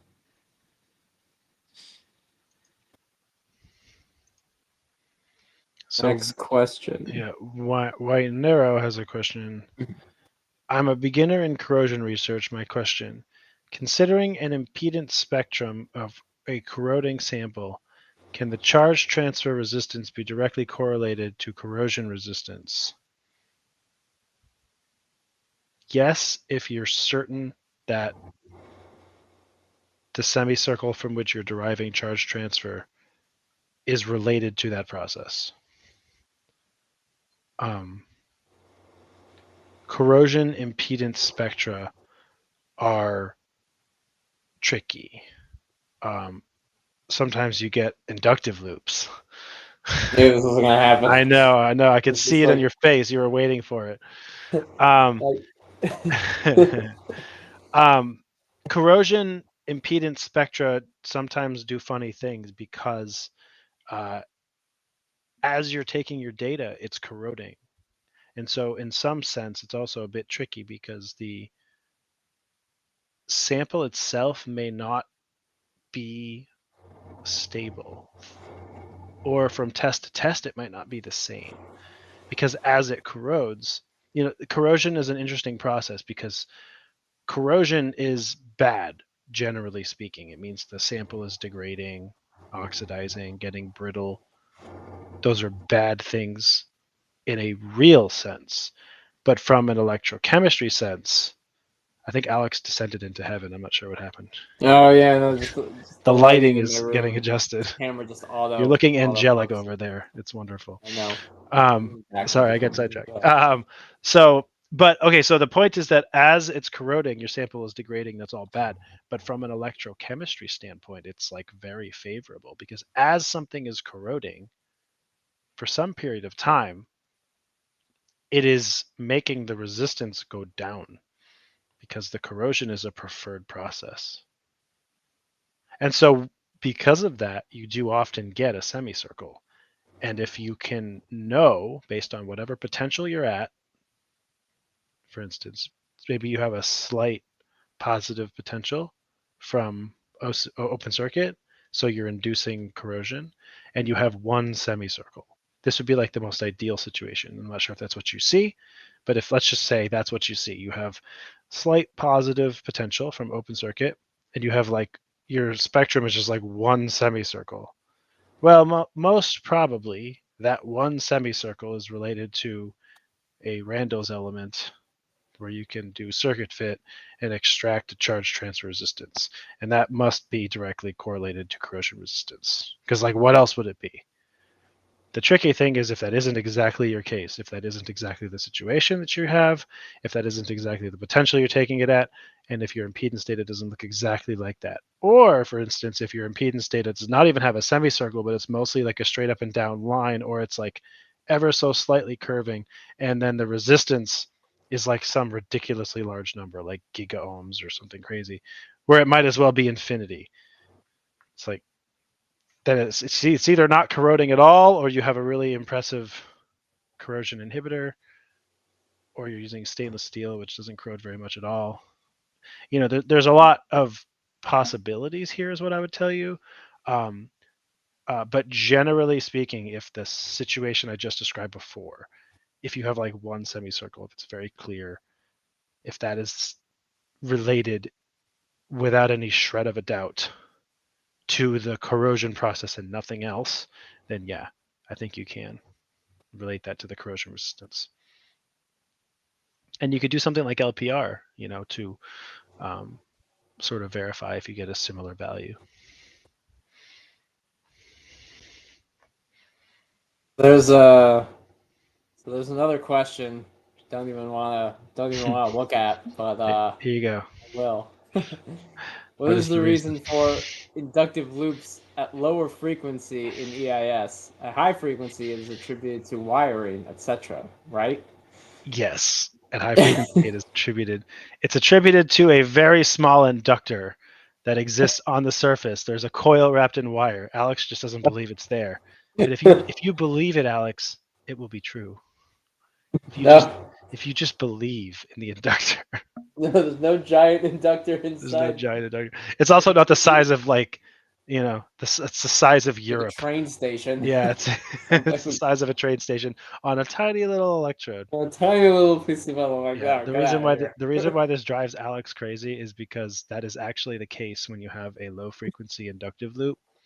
oftentimes the An value inductor inductor has to be added to that, and the value that you get is like really large, such that if you made an inductor like from electronic materials that you would buy from an electronics shop, it would be like the size of a house.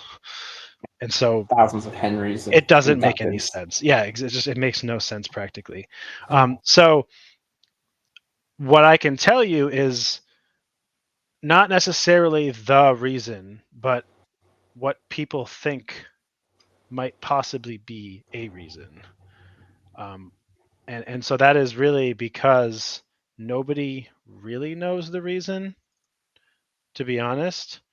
And it's a bit of a mystery still. But that being said, yes, at high frequencies, when you have some inductive effects, that is pretty well known phenomena. There's actually physical inductance. Usually for systems that have low impedance, inductance can take over at higher frequencies. They can show up basically. And an inductor is the inverse of a capacitor. And so at I just say this the right way. I might butcher it. I'm gonna say it backwards. At high frequency, the impedance of a capacitor is low, and so the impedance of a capacitor being low means it's bypassed. So it's the opposite for an inductor. So at high frequency, the impedance of a inductor is high, and so it plays more of a role. Something like, does that make sense? I think I said that right. So at high frequency, impedance of a capacitor is very, very low, right? And so it like if the impedance of something is really low, it might as well not be there, right? Like if the impedance of something is so small, it might as well just be a wire. It's not even there at all. So if it has an impedance that's larger, you're measuring it. You're like, you know what I mean? Like if it has a moderate to high impedance, if it's so high, it also it's like open. But the point is that if it's really, really low or it's really, really high, those are the extreme cases. But for high frequency, the impedance of an inductor is directly related. So it's large enough at high frequencies that it starts to play a role if that impedance is on the level of the impedance of your system. Something like that. I know that might not make sense without. I've done a little bit of reading. I still have to do like more reading on this about inductive loops and like what they might be caused by. Sorry, just to be clear, I was just talking about the high frequency inductance that's real for now. Oh, the high frequency inductance. That was all I was talking about for now. Yeah, when you see like the tail dipping down in the Nyquist plot. Yeah. At the very beginning. Yes, that was what I was just talking about to begin with, which is to say at high frequency is large, impedance gets large, meaningful basically, because as the frequency drops, the impact of inductive effects also goes down because the impedance of like inductive effects at the cabling at low frequency is low. It might as well not be there. It doesn't do anything, right? But at high frequency, it does make an effect if that is of the value of the cell itself. And for a battery, for example, it has a low enough impedance that they're comparable, and so you see that impact. So that's the best I can explain it quickly without drawing a lot of stuff. I'm trying to move through it quickly because we're about time here. For the inductive loop, not this one. I pulled up the wrong slide. Hang on. I have the inductive loops are something that appear. It's related to the corrosion process, like I described. So the first thing I say is that I'm going to share this screen here. So with inductive loops, for instance, what you have is, just look at this box right here, I guess, right? What you have is that the points get far away and then they get close and then they get far again. This means that the impedance goes up and then the impedance goes down and then the impedance goes up again. And so if you think about the corrosion process that I just talked about, at low frequency, I'm spending more time when I do my when I do my sine wave, okay? So for instance, at my sine wave is going up and then down and then up and then down. If I'm doing this around OCP, okay, all of these potentials are where corrosion is happening. That's positive potential. So if I'm doing a very, very fast sine wave, it's not spending much time at all. But if I'm doing a very slow frequency, I'm corroding every time I'm at one of these frequencies. And so as I'm corroding the sample, corrosion becomes worse. Resistance goes down because corrosion is a preferred electrochemical process, which means that as the frequency goes down, the resistance is going down because I'm corroding it more as time goes on. And as I just got done talking about with respect to the high frequency thing, an inductor is the only circuit element that has the behavior that as frequency goes down, impedance goes down. There is nothing else that behaves that way. A resistor, the impedance is a constant. A CPE, a Warburg, a capacitor, as the frequency goes down, the impedance goes up. Only an inductor has the behavior that as frequency goes down, impedance goes down. And so the real answer as to why do we use an inductor is because there's nothing else mathematically that works. What it doesn't do, and why Alex is driven nuts, is that it does not physically explain anything. Because the reason practically for using an inductor for this kind of thing, this loop here at low frequency, is because it's the only way to fit it. There's just no other practical way. And so people have come up with excuses in the literature, for instance, passive film formation, relaxation of species or transients, absorption of species like oxygen, water uptake, or this corrosion phenomena that I just described. Things like that. As to why, what is it that it's an inductor physically, nobody really has an answer. But mathematically, it's a necessity. That's kind of the best I can tell you. Yeah, I've tried reading a little bit more about it. One explanation that I need to dive a little bit more into is if you're thinking about corrosion, you have iron in like the +2 oxidation state and like the +3 oxidation state. And so you can have like two iron atoms right next to each other that will exchange electrons like back and forth. And there's no capacitor in that type of situation. It's just two atoms next to each other. And so that is one situation where you can have kind of current flow or charge moving through like a thin film, and it's like, well, it's not a capacitor, it's not a resistor. It decreases the impedance as the frequency goes lower, and so a capacitor is what, or an inductor is what models it, but physically, like it could be this other phenomenon that actually explains it, but I'm still figuring it out. It's a giant inductor. And they use the Hollywood shrink ray. That's right. So, in movies, they make like big people small so they can like travel in and kill a tumor, like that happens in movies. I think, I don't know, I'm old. I don't watch movies anymore. Anyway, I think, so they take a gun, a ray gun, and they go, pew, and it shoots and it shrinks it down. So they have an inductor that's the size of a train station, and they shrink it down, and that's what's giving you the inductive loop. And that's where you're getting the inductive loop from. It's science. Look, it's science. Wynero, your follow-up question, I think this is an easy. So for the corrosion thing, you do see a single Randall's element perfect followed by a CPE, so that's probably diffusion. Sounds good. The part that you fail to understand, my resistance goes up from 500 to 1,000 ohms, but the OCP drops. OCP, honey, I shrunk an inductor. That's good. Yeah.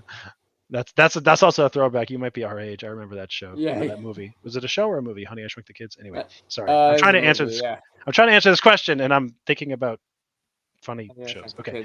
Wynero, OCP is not going to follow Ohm's law. The drop or the increase, either way, in resistance will not correlate to a change in OCP based on Ohm's law. OCP is not governed by Ohm's law. OCP is governed by Alex. Take it away.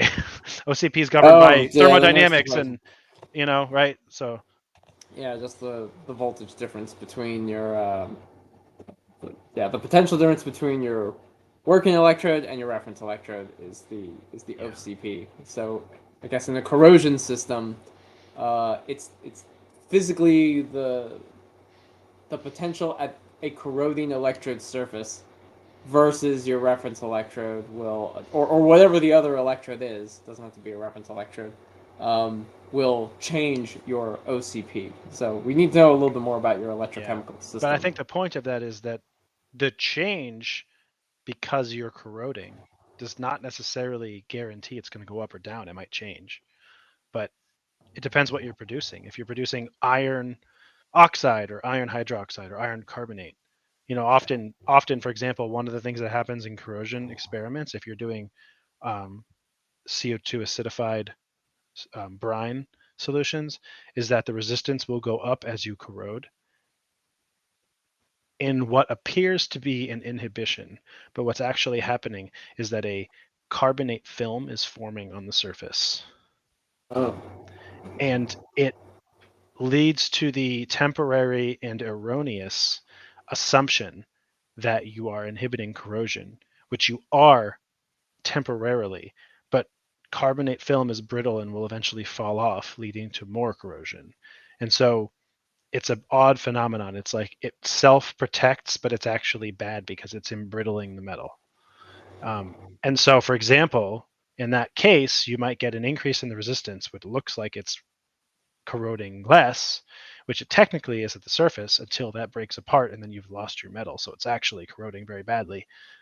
But the open circuit potential will now be, let's just say, instead of iron, whatever the equilibrium, processes occurring, like iron 2 plus 2 electrons goes to iron, I don't know, or iron oxide, whatever processes aggregate are happening, you might now have iron carbonate plus goes to CO2 plus oxygen, or whatever you have, right? That might just fundamentally have a lower potential associated with it, and so your OCP goes down. Like it is entirely thermodynamics and not Ohm's law dependent. So don't be fooled, or necessarily be worried about the direction the OCP changes. It's not necessarily indicative that something's wrong. Let's answer this last question and then call it a day. Yeah. Arturo says, we are trying to develop an ion selective membrane, but the voltage values in the selected ion, calcium, keep on drifting from week to week. Any ideas how to stabilize the membrane to stabilize the voltage values, I'm assuming? Good question. I don't think I have enough experience with ion selective membranes. I'm trying to think. But in this experimental setup, I guess my question is it something where you have two electrodes on like either side and then the membrane's in the middle? And those two electrodes are like two reference electrodes, and it's only the different, like I'm just trying to figure out the nature of the measurement, that what voltage is exactly shifting or changing, because it could very well be like how you're storing the electrode and the membrane could also be playing it, and we don't know also how big a change in the voltage is occurring from week to week. And check that the reference electrodes, in this case, if that's what it is, check that your reference electrodes themselves are in proper stable condition and that their voltages aren't drifting because of contamination or just use over time, right? Yeah, and if there's a way to double check the concentration of your species, like, because I'm assuming there's calcium in there, if there's a way to double check that to make sure the concentration is consistent, that's another thing to look at. Or that you don't have degradation over time too. The membrane could degrade over time depending on how you're storing it. Like, does it need to be stored wet, like humidified, or does it need to be stored dry? One reference. Yeah, quite often with these kinds of experiments, you would have a reference on either side. Not necessarily. It depends on if what you're trying to measure exactly. Okay. So yeah, I would also just make sure that one reference, check it against like a master reference electrode, make sure that it's still got the same. Because if the drift can be explained by a drift of the reference itself, well then problem solved, right? But you might need to check and make sure that all of your electrodes are in proper order from week to week, stored properly, and all of that. And prepare the glassy carbon electrode for the experiment like exactly the same each time. Polished and just polish it exactly the same way each time, or electrochemically clean it until you get a specific kind of voltammogram, and then you know your reference is good, your glassy carbon is good, and the only variable is your membrane to kind of like could be causing you the issue. Yeah. All right. Well, I think we are going to call it there for the day. So it's nice. I don't know if there was one question from Santiago. I think we may have skipped over him. Did you see did it? we? Oh, I'm sorry. It looks like we did. Yeah, I didn't want to. Yeah.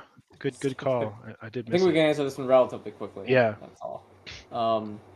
And Santiago's question is, what are the drawbacks of trying to measure kinetics, Tafel slope, and IO exchange current without an RDE? And Neil has has a webinar on this entire topic, and really, Kurecki-Levitch analysis can only be done with a rotating disk electrode, and Kurecki-Levitch analysis allows you to extrapolate purely kinetic information. So RDEs are pretty amazing in the sense that even with the Levitch equation itself, the current is not dependent on or any capacitance or current associated with capacitance will not interfere with your data. More often when you do techniques like LSV, you will tend to have some capacitance as part of your current response, even if you're scanning pretty slowly. But with a rotating disk electrode, you're able to, you basically don't have that capacitance current. You're getting a steady state current, and you have much better control over the accuracy of the current values that you get, and you're able to extrapolate a purely kinetic current that is not mass transport limited, or at the rotation rate and potential of infinite mass transport, you're able to get a current, which is something you normally can't do with an LSV.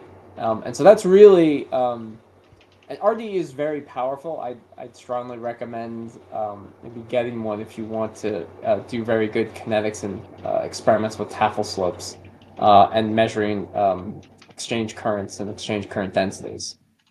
Hopefully that answers your question about drawbacks with regard to measuring kinetics and stuff like that in Tafel analysis. Oh.